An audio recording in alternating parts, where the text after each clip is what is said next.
back to combo class. I'm your teacher, Demotro, and today I want to tell you some interesting things about calendars. It's now the year 2023, and this first month, January, began on a Sunday this year. What can that tell us? Well, for one, if you use a paper calendar, you wouldn't need to buy one for 2023 if you already had a leftover one from any previous year who also had its first day on a Sunday and also wasn't a leap year, the last of which was 2017, and same with these previous years. All of these calendars would be identical to a 2023 one, in terms of which dates lined up with which weekdays. It'll also line up again in these years, so I'll make sure to save this 2023 calendar to reuse in 2034.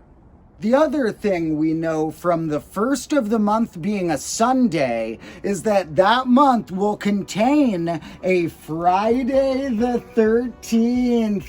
The day I'm going to drop this episode on, a date I like because in some cultures it's known as a superstitious bad luck thing. The number 13 itself is considered unlucky in some cultures, and somehow Friday being the 13th got it in an extra way. Well, superstitious people might not be happy to know that on last Friday the 13th, I adopted a black cat. For now, let's think about, for a Friday the 13th, that'll only land somewhere up to 3 times in a given year. It can be a bit sporadic because of leap years and other factors like the months having irregular numbers of days, but here's a little list on screen of the upcoming Friday the 13ths, and we can see that most years have 1 or 2, and you might get some years with 3. But what if you had a calendar that had 13 Friday the 13ths every year? Well, believe it or not, there is a type of calendar that is proposed as a possibility for the future that I already wanted to make an episode about, and when I realized that this calendar would contain 13 Friday the 13ths, I realized today was the perfect day to release that episode. Before I show you this cool calendar, let's think about what it means to potentially be a calendar. Well, calendars are typically based around cycles that the Earth has, and in some calendars, cycles that the Moon has. But our calendar that we usually use now, the Gregorian calendar, cares mostly about days, which are the Earth doing a rotation around its own axis, and years, which are the Earth doing a revolution around the Sun. And these are not to scale. The Sun would be way larger in comparison, and they're also not to shape. The Earth's not a dodecahedron, although maybe that's the new version of the flat Earth theory, dodecahedron Earth. In any case, when your calendar tries to map both days and years, you're automatically going to have some trouble because there's no simple fraction that's the ratio between those. Now, you may assume that there's about 365 and a quarter days in a year because every 4th year you get a leap year where you add a day. But leap years aren't just on the years that are multiples of 4. They actually skip the leap year every multiple of 100, except for the multiples of 400, which they don't skip. So it's a slightly more complicated number of days per year we end up getting, trying to be closer to the real ratio, which is approximately 365.242 something, but not exactly that. In addition to leap years being added, to try and fully calibrate the Earth's rotation and revolution, and make the same time of year in a given place hit at the same time each year, and not gain some discrepancy over the years, there have also been leap seconds added, the latest of which was on New Year's Eve of 2016, meaning that at midnight then, there was a second that lasted 2 seconds. We got an extra second, which I think is pretty cool. And so at first I was kind of disappointed when I read that globally, leap seconds will no longer be officially acknowledged or added, at least starting in 2035. And they haven't decided yet if they're going to need any leap seconds going between now and then, or if that one that we already had was the last leap second. But what they're going to do from there is let the discrepancy build to a slightly larger amount that they haven't decided yet, and then have something like a leap minute once in a rarer while. So when I thought about it, I realized a leap minute would be kind of cool. So I'll roll with it and see what they have saved up for that idea, and maybe we'll get a leap minute once every 50 or 100 years instead. Now, to compare the calendar that you're used to some other possible calendars, let's simplify that day-to-year ratio and note that most calendars involve 365 days in a year, plus some leapness, meaning a spot in the year where you add a leap day every certain amount of years, and maybe some leap second protocol too. I realized that you could also go about it a different way with 366 days per year and subtract one of those days or skip it, minusing the leapness instead. And that's something I still need to look into and see if any calendar ideas incorporate that concept. But for today, we're going to be focusing on the idea that a calendar would have 365 days plus some spot for its leap day, like the Gregorian calendar you're used to right here, which divides those days into these 12 months. And with this calendar, I don't even know where to start with the problems. First of all, the names of many of these months are numerical word roots. Sept, oct, nod, dec. Those are roots like 7, 8, 9, and 10. You know, octagons, decagons, and so on. So why are they not the 7th, 8th, 9th, and 10th months? Oct isn't 8th, it's 10th. Dec isn't 10th, it's 12th. That's because January and February used to be at the end of the year, and they did line up with the month number being the numerical root. And then January and February got moved to the beginning of the year at some point in history. And now we're stuck with the word roots not lining up. And even if you don't care about what the names are, let's look at how many days these months have. Most of them have either 30 or 31, and it's always super hard to remember which are the 30-day ones. When I was younger, I was taught a rhyme or song to help you remember this. It goes, 30 days has September, April, June, and November. All the rest have 31, something blah, blah, blah about February. But that rhyme is a terrible way to try and remember it because so many of the months rhyme.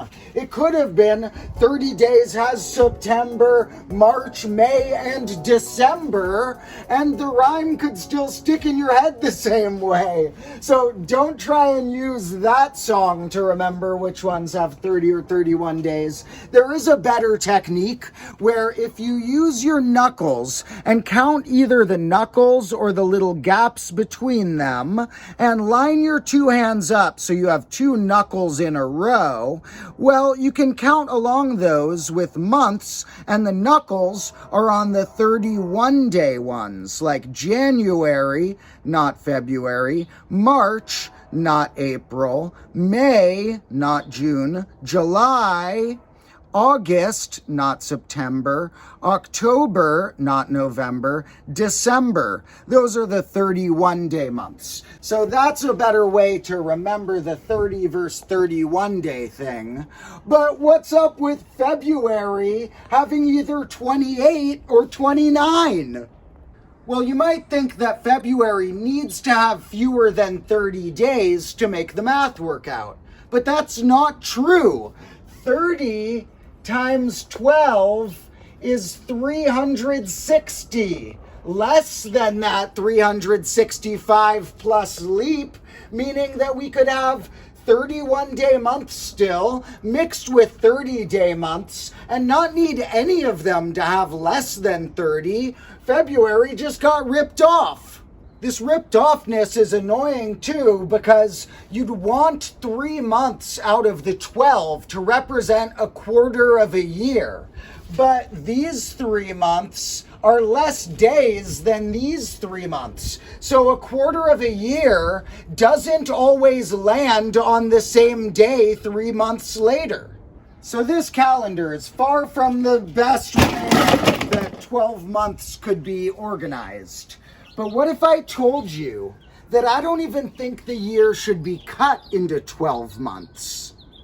Now, if I told you that I thought that instead of cutting the year into 12 months, we should cut it into 13 months, you might think I was crazy. And that might sound sacrilegious coming from me, Demotro, because combo class viewers will know I love things that come in 12s. You got like dodecahedrons, you got clocks, and with the high divisibility of 12, we put it all over reality, like egg cartons and I'm certainly not going to say that I think egg cartons should come in 13s, but maybe calendars should.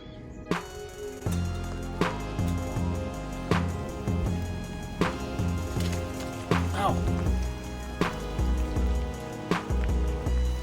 Well, nope. All right, that might be good. It's starting to rain pretty hard anyways. I think maybe we should head to the porch for the rest of the episode. All right. Come on, Carla. All right.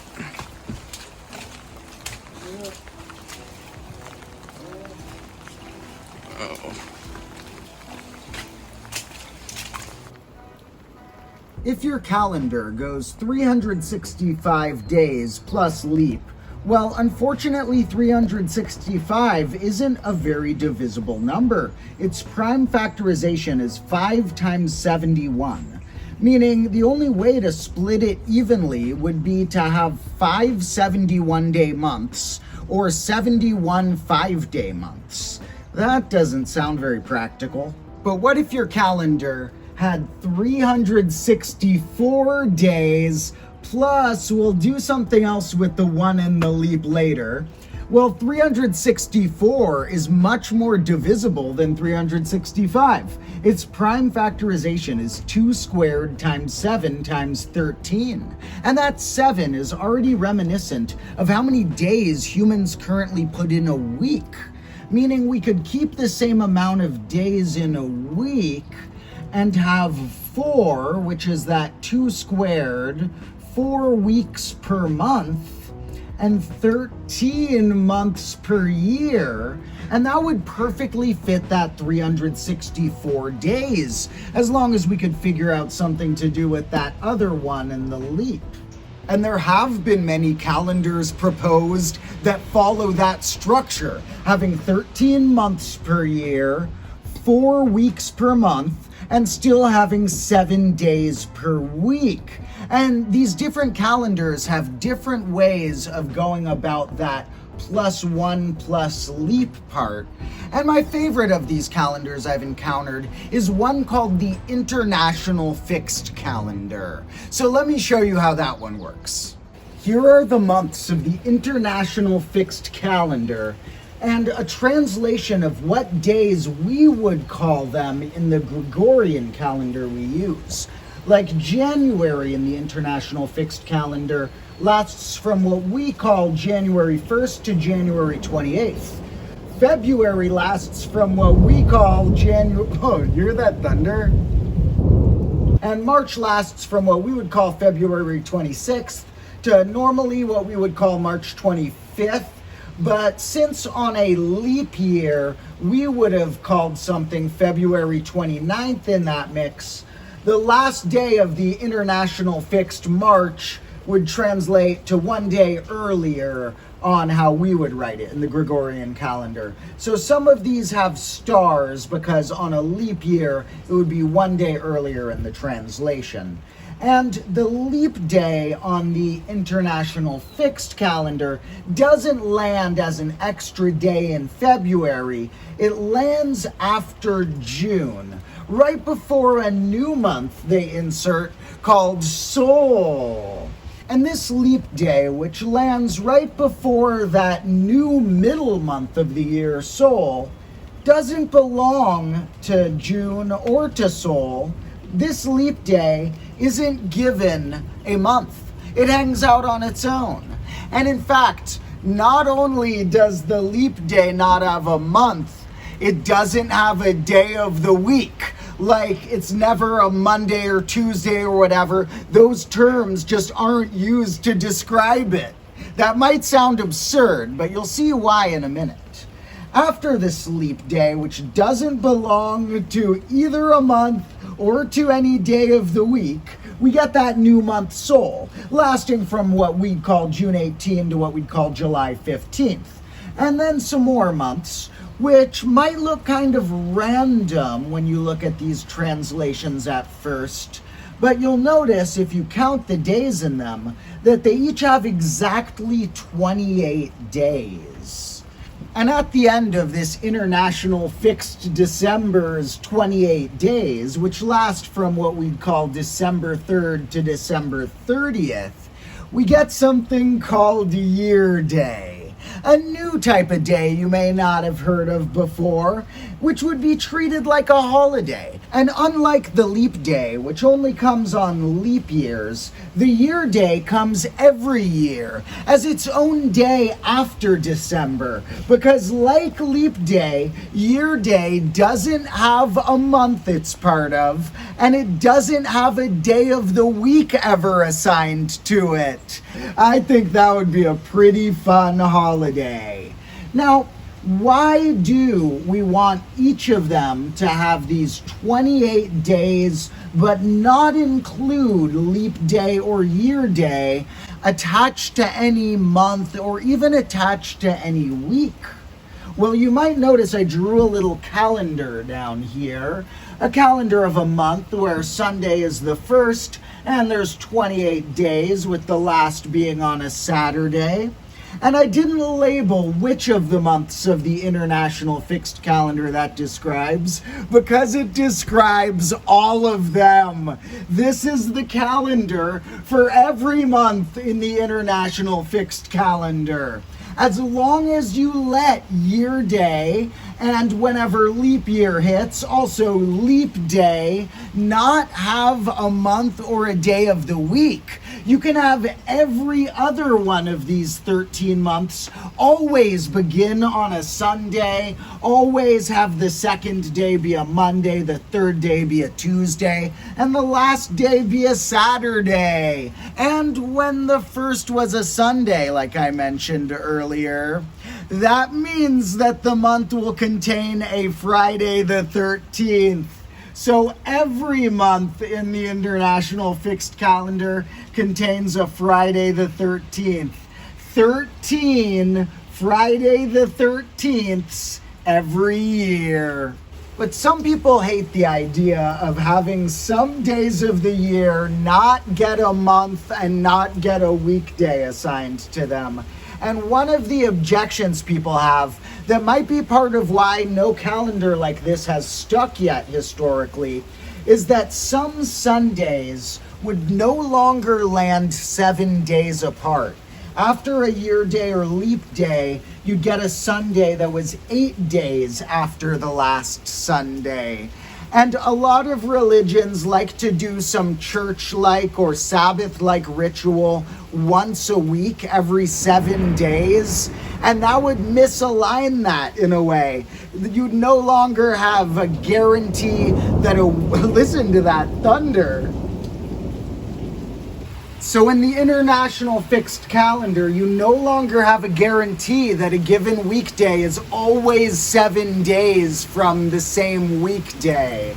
And I don't mind that, but some people, often for religious reasons, don't like that fact. But if you allow that, all of these months can have the same calendar, which would be just so useful and simple for society, for the economy and businesses, and just for daily life. And if the 13-month thing seems weird to you, and you'd want a way to cut the year into something like fourths to represent something like the seasons, well, cutting into fourths does work here too. It doesn't line up with the months, but apart from year day and leap day, 1/4 of that 364 days is exactly 13 weeks.